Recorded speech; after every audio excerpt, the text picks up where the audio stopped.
The first time I heard my mother's will read aloud, I learned I'd been an only child by omission. Tuesday morning, downtown Los Angeles. Probate Department 5. The hallway smelled like burnt coffee and warm concrete, and I stood there with a manila folder pressed to my ribs like paper could keep me from coming apart. I'm 38. I've always been the practical son, the one who paid bills, handled repairs, showed up when my mom called. 3 weeks ago, I was signing hospice forms and arguing about morphine doses. Now, I was waiting for a judge to tell me what my mother decided I was worth. My attorney, Marisol, whispered, "We keep it clean. Timing, capacity, undue influence. Judges care about process." Process. As if a family could be reduced to dates and signatures. Inside the courtroom, the air felt refrigerated on purpose. Across the aisle sat a man I hadn't seen before. Early 30s, navy suit, hands still.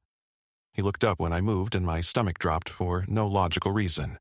Same jawline, same dark eyes, same faint cleft in the chin, mine. The kind of resemblance that doesn't ask permission. The clerk called my mother's name. It sounded wrong coming from a stranger. The executor's attorney stood. "I appear on behalf of Mr. Daniel Reyes, named in the decedent's will and nominated as personal representative." Reyes. My mother was an Alvarez. I'm an Alvarez. The man in the navy suit rose when his name was spoken, like the room had been waiting for him. He stepped forward and looked straight at me. Not smug, not embarrassed, braced. Marisol stood.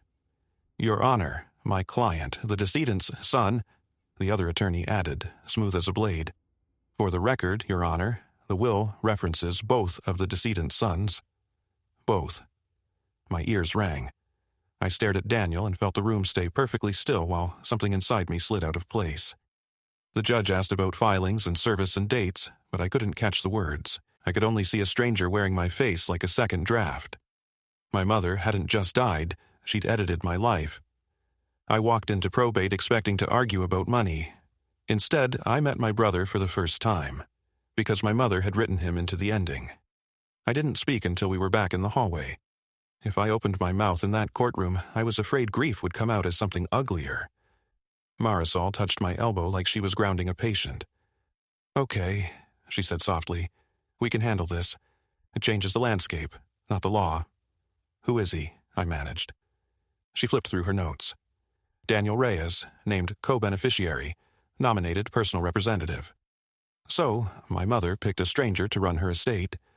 The laugh that escaped me didn't sound like mine. That's what she thought of me? Marisol didn't take the bait. She never did. Sometimes late-stage changes support undue influence.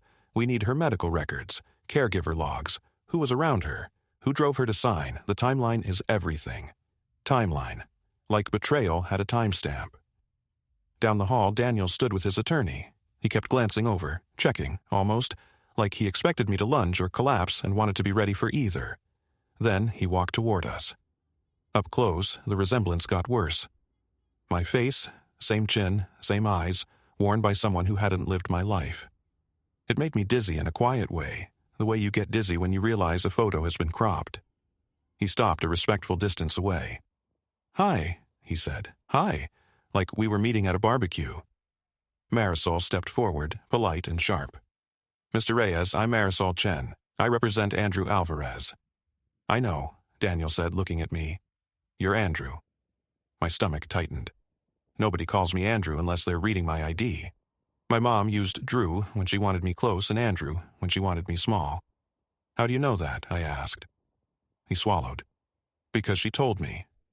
The word she hit like a door slamming. She'd been telling him things while telling me she was fine. She'd been building a second life behind my back and calling it mercy. Marisol's voice stayed level. "My client is processing new information. If you have counsel, communications should go through. I'm not here to fight," Daniel cut in, too quick. "I didn't know about you either, not until last year." "Last year," I repeated, and felt my throat go tight. 8 months ago, she signed the will. Last year she found him. She had time to do paperwork, but not honesty. Daniel nodded once. "She reached out. She was sick. She said she didn't want to die with unfinished things." Unfinished. My mother hated unfinished. She'd redo a ribbon until it sat perfect. She'd correct a receipt total like it was a moral duty, and now she was rearranging sons like furniture because death made her impatient. "So, what's the deal?" I asked, and I heard the bitterness before I could stop it. "She hands you the money and leaves me. What, sentimental real estate?" His jaw tightened. "She left you the house." "The Torrance house?" My voice cracked, just slightly. He nodded. "It's in the will." Relief tried to rise and died halfway up. A house's value, yes, but it's also taxes, repairs, time. The rest is power. "And she left you everything else," I said. Daniel's eyes flickered. "The residuary assets." Residuary, such a clean word for the part that actually feeds a life. Marisol made a note, quick. "We haven't received full disclosures." Daniel looked at her, then back at me. "I'm not trying to take her away from you," he said quietly. "She's already gone." I wanted to hate him for sounding reasonable. I wanted him to be a villain so I could keep my grief clean, but his face didn't carry victory, it carried something closer to dread. He pulled a business card from his wallet and held it out. "If you want to talk, without lawyers, here." I didn't take it. My hand wouldn't move. After a beat, he placed the card on top of my folder anyway, like marking a grave. "I'll be around," he said, and walked away. Marisol leaned in. "Drew, this is fuel for a contest. Late discovery, sudden executor change, disproportionate distribution. We subpoena everything." I stared at his card. Daniel Reyes. Different last name, same blood apparently. And the thought that chilled me wasn't even about money. If he only found out last year, then someone else knew longer. And whoever that was had helped my mother keep him hidden, while she looked me in the eye and called our little two-person world family. That night, I drove to my mother's house in Torrance like it could explain itself if I stared hard enough. The porch light clicked on as my headlights passed, and my body did the old reflex. Brace for her behind the curtains, arms folded, ready to critique my parking. But the windows stayed dark. The silence felt staged, like she'd arranged even that. I let myself in with my key. The air smelled like lemon cleaner in closed rooms. Her pale blue sweater was still draped over the dining chair, the one she wore when she got cold near the end. Seeing it made my throat tighten, because it meant she'd been here, living, planning, hiding, while I kept believing I was the whole story. On the kitchen counter sat a squared stack of mail, bills, sympathy cards, and a large envelope from Marisol's firm with my name typed neatly on a label, like Grieve had a filing system. I tore it open. A copy of the will, clean, brutal, almost polite. Torrance house to me. All residuary assets to Daniel Reyes. Executor, Daniel Reyes. Then the date punched me in the chest. 8 months ago. 8 months ago she'd signed this while she was still driving, still texting me reminders, still insisting she was fine. She'd had the energy to rewrite her estate, but not the courage to say a single honest sentence to her only, no, not only, son. I flipped to the signature page, searching for shakiness, for proof of confusion, for anything that made this easier to categorize as not really her. Her signature was steady, confident, the same slanted, determined name she'd written on permission slips and mortgage forms. And then I saw the witnesses. Notary, caregiver agency employee, and Lila Hernandez. Lila, church friend, lunch friend, the woman who'd patted my arm and told me my mother liked privacy when I suggested hiring more help. Lila, who always smelled like hand lotion and certainty. My fingers went numb around my phone before I even decided to call. She picked up on the third ring. "Drew, honey, don't," I said. "Why is your name on my mother's will?" A pause, then a careful inhale. "What are you talking about?" "I'm looking at it," I said. "You witnessed it, 8 months ago." Silence stretched long enough to feel like guilt. Then Lila said, too casually, Oh, that. Like it was a casserole recipe, not the moment my mother carved up my life. "How long did you know about him?" I asked. "I didn't," she started, stopped. Her voice softened into pleading. "Not long." "Define not long, Lila." "She told me when she got sick," she whispered. "She said there were things from before you were born, things she didn't want, out." Before I was born. My stomach rolled. "Did you meet him?" I asked. "Yes," she admitted, and the word landed heavy. "Once." "You met my brother," I said slowly, "and you didn't tell me." "She made me promise," Lila rushed. "Your mother was terrified." "Terrified of what?" I snapped. "Of me? Of the truth, or of losing control?" "She was afraid you'd hate her," Lila said, voice cracking. She was afraid you'd contest. She was afraid it would become this. I let out one sharp, bitter laugh. So she engineered it. Lila kept going, like she could talk her way out of the cliff. She left you the house so you'd be stable.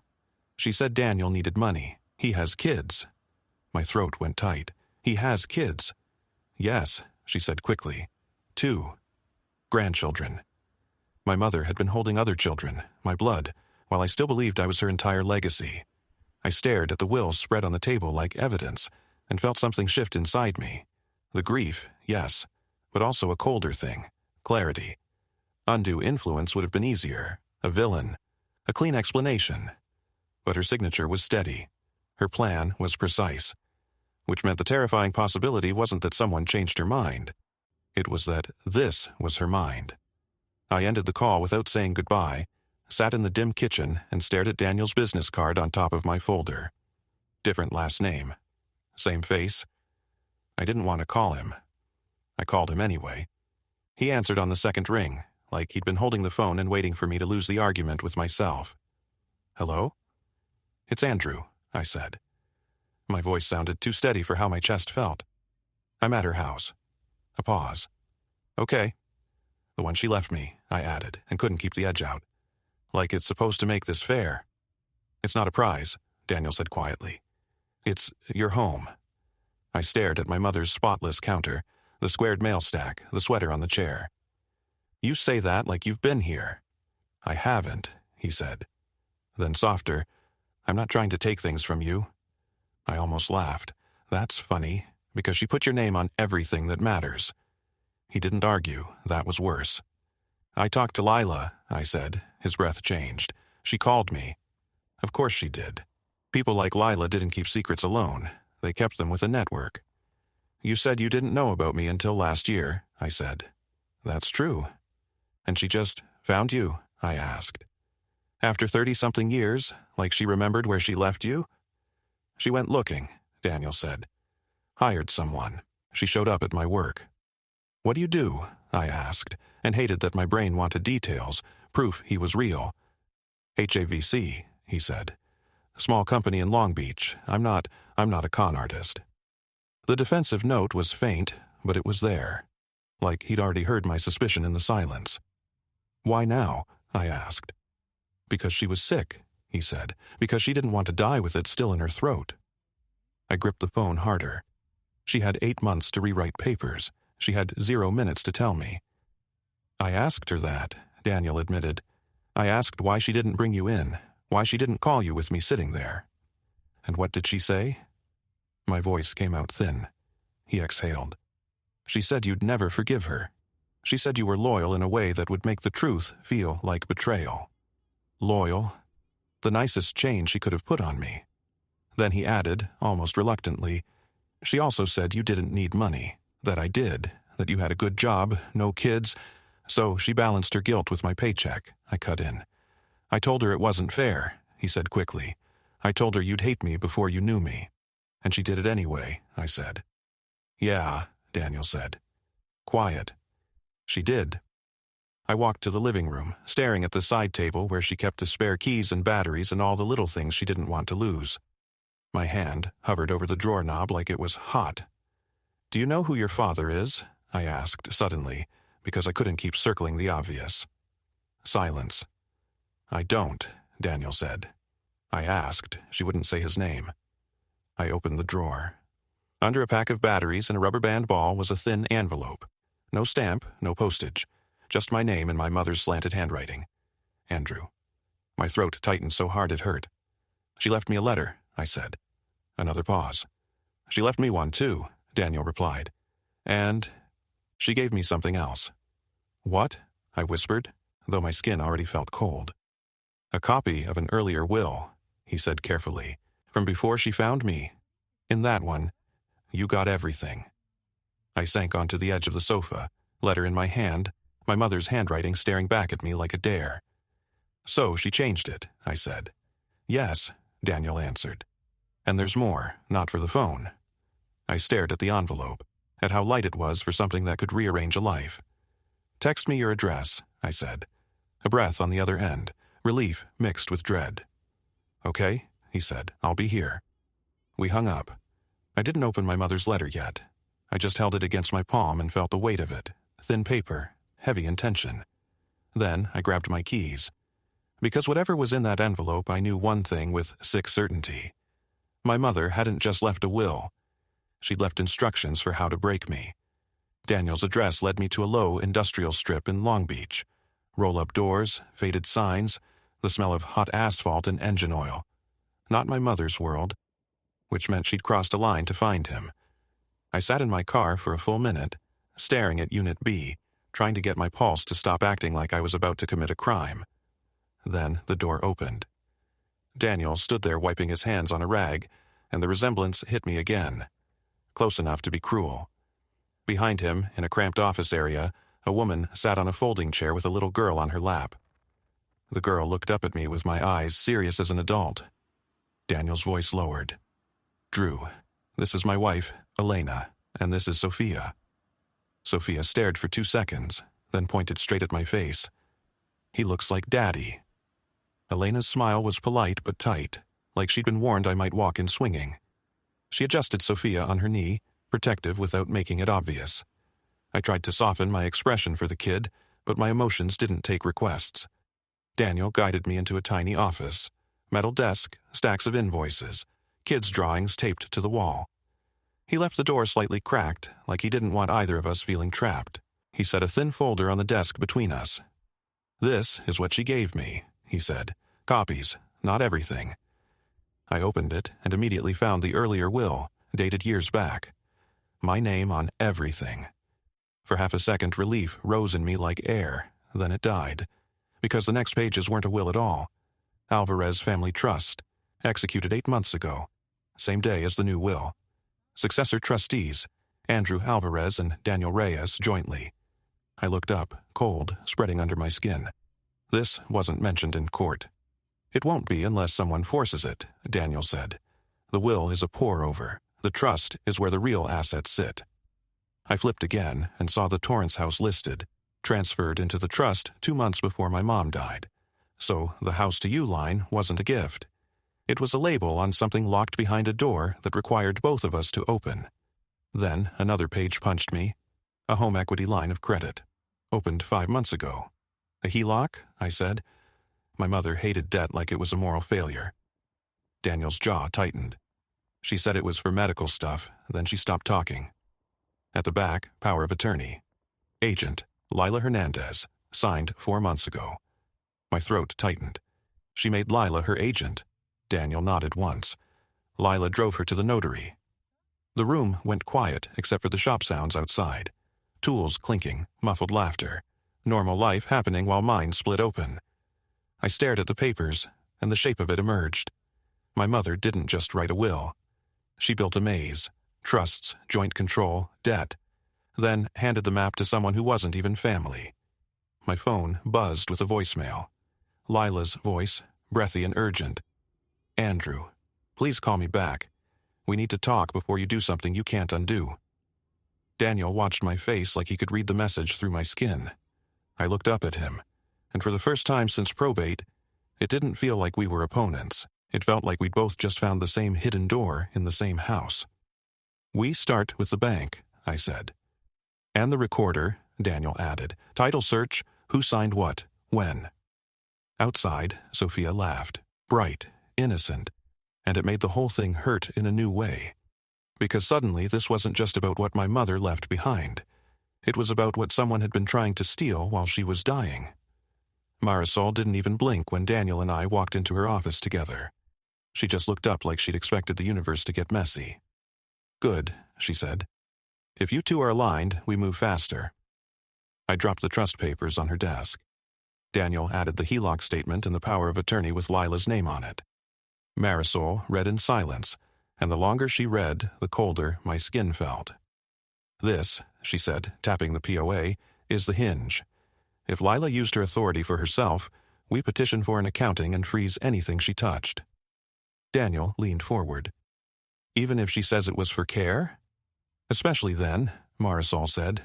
"Care has receipts. Fraud has holes."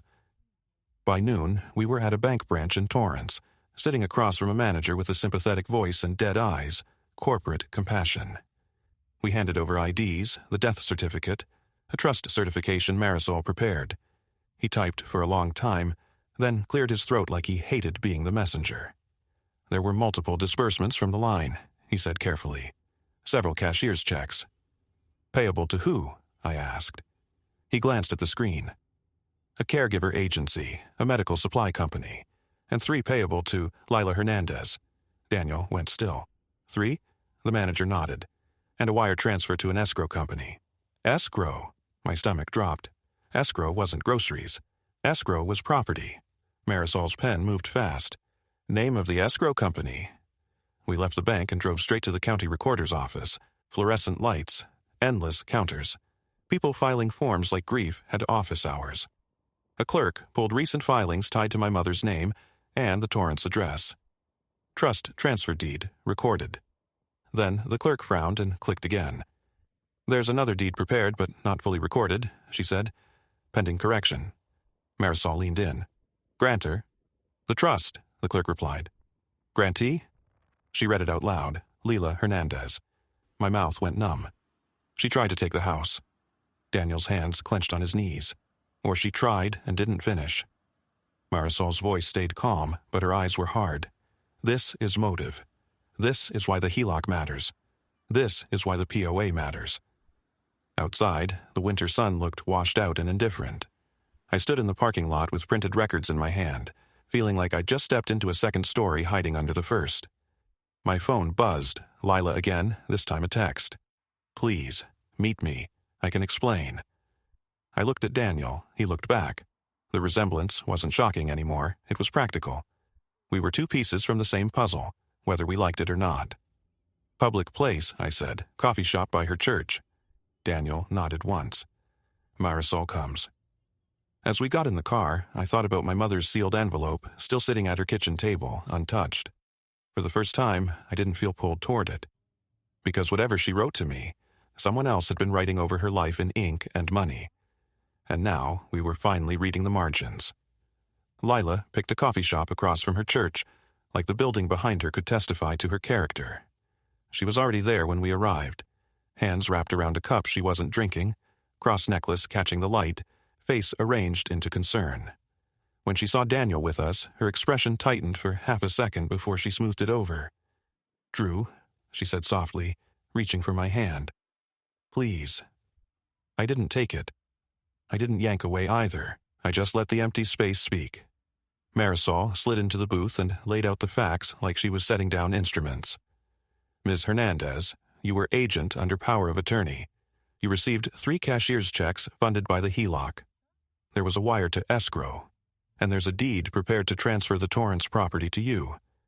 Lila blinked rapidly. Your mother. Start with the checks, Marisol said. Lila's eyes flicked to me like I could rescue her from numbers. Some of it was reimbursement, she insisted. For care, for supplies. She didn't want Drew handling every little thing. And it had to be payable to you? Daniel asked. His voice was low, controlled. 3 times? Lila flinched. I was helping. Marisol didn't raise her voice. She didn't need to. The escrow transfer, what was it for? Lila stared down at her cup. Assisted living, she said quickly, too quickly. I felt something cold settle in my chest. My mother would have rather died on the floor than move into assisted living, I said. Lila's mouth trembled. She looked trapped now, not by us, but by the paper trail. Okay, she whispered. Okay, it wasn't that. The silence that followed was clinical.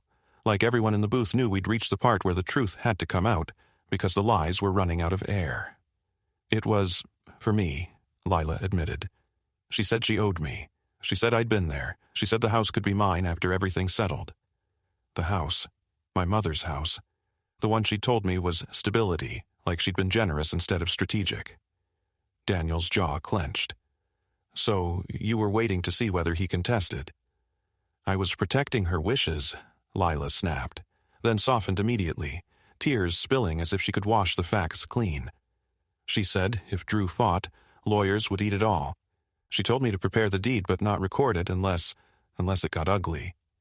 I stared at her, realizing the real trap wasn't Daniel. It was Lila standing close enough to my mother's fear to monetize it. Marisol set her pen down. "We're filing for suspension and accounting," she said. "Today. If you acted properly, documentation will support you. If you didn't—" Lila's head snapped up. "Drew, please, she loved you." My voice came out quiet, and it surprised me with how final it sounded. "Then she should have protected me," I said, "not set me up." I stood. Daniel stood with me, half a beat later, not dramatic, just aligned. Outside, the winter air felt sharp and clean. Marisol walked beside us. "We can stop Lila with court," she said, "but if you keep fighting each other, she wins anyway. Fees, delays, erosion." I looked at Daniel. He looked back. "Stop her first," I said. "Then we deal with what my mother actually did." Daniel nodded once. Agreed. And as we crossed the street, past the church doors Lila thought would shield her, I realized something I didn't expect. For the first time since my mother died, I wasn't chasing her love or her approval. I was chasing the truth she'd tried to arrange around. Marisol filed fast.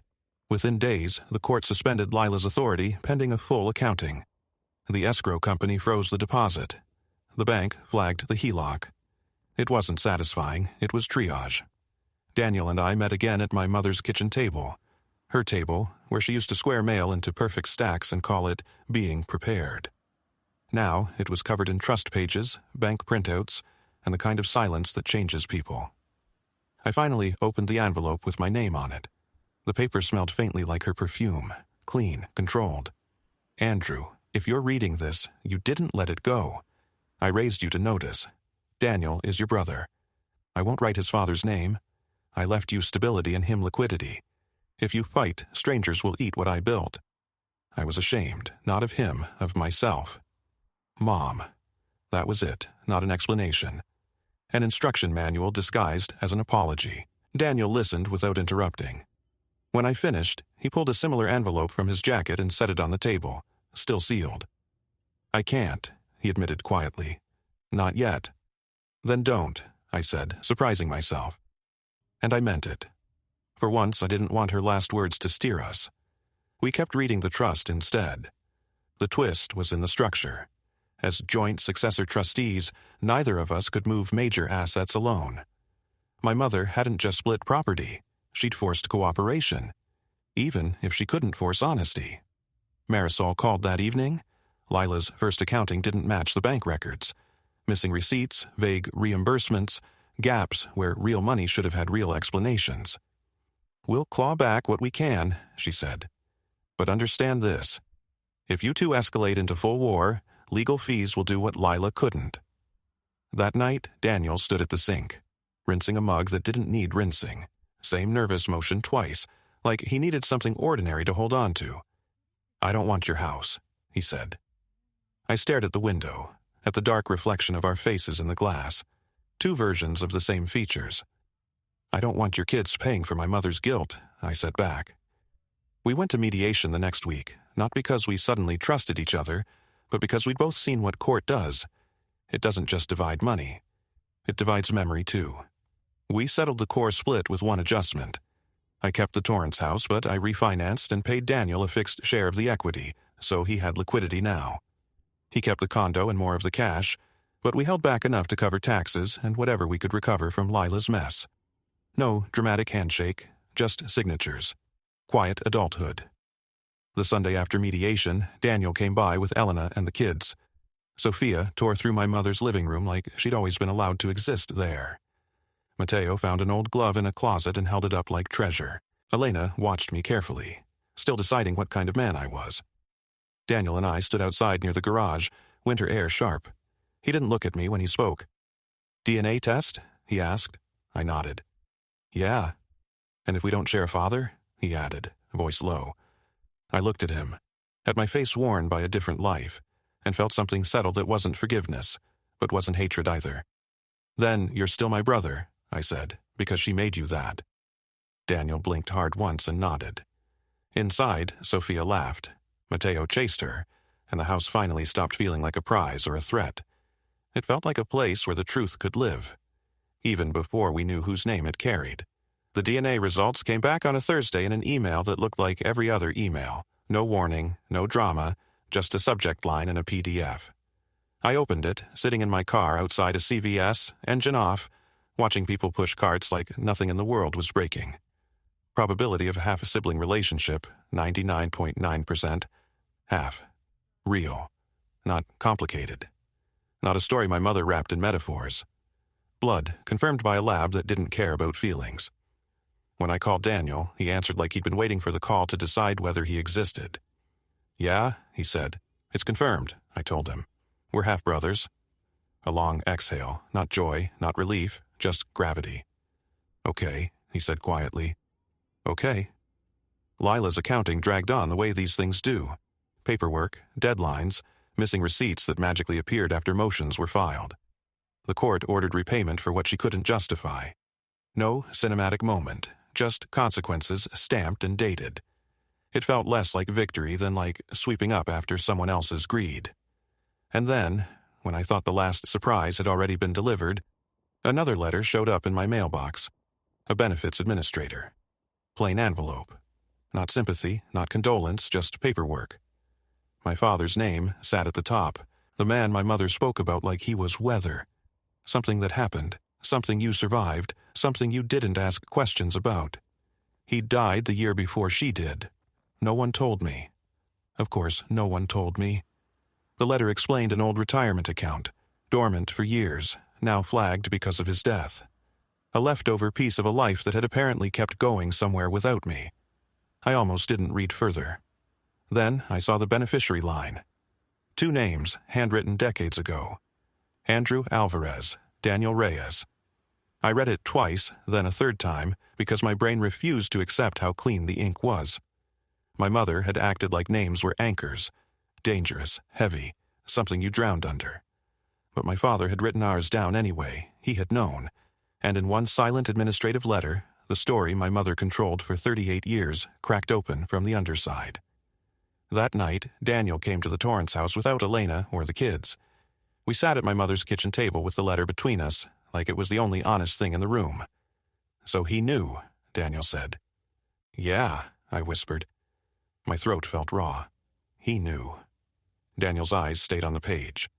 "And he named us both." I nodded. Before either of us knew the other existed. We didn't talk about forgiving anyone. We didn't make it noble. We just sat there, 2 men built from the same missing pieces, realizing the adults in our story had been making choices while we were kids, and we were the ones left to live inside the architecture. When Daniel stood to leave, he didn't hug me. He just squeezed my shoulder, quick and awkward, like a promise he didn't want to oversell. "See you Sunday?" he asked. Bring the kids," I said. After he left, I walked through the dark house and touched the door frames, the backs of chairs, the pencil mark on the wall where my mother once measured my height. It didn't feel like a prize anymore. It didn't even feel like a battlefield. It felt like evidence, and underneath all the paperwork, all the traps and secrets and near thefts, one truth sat there, undeniable and stubborn as my mother had ever been. She didn't just leave me an inheritance.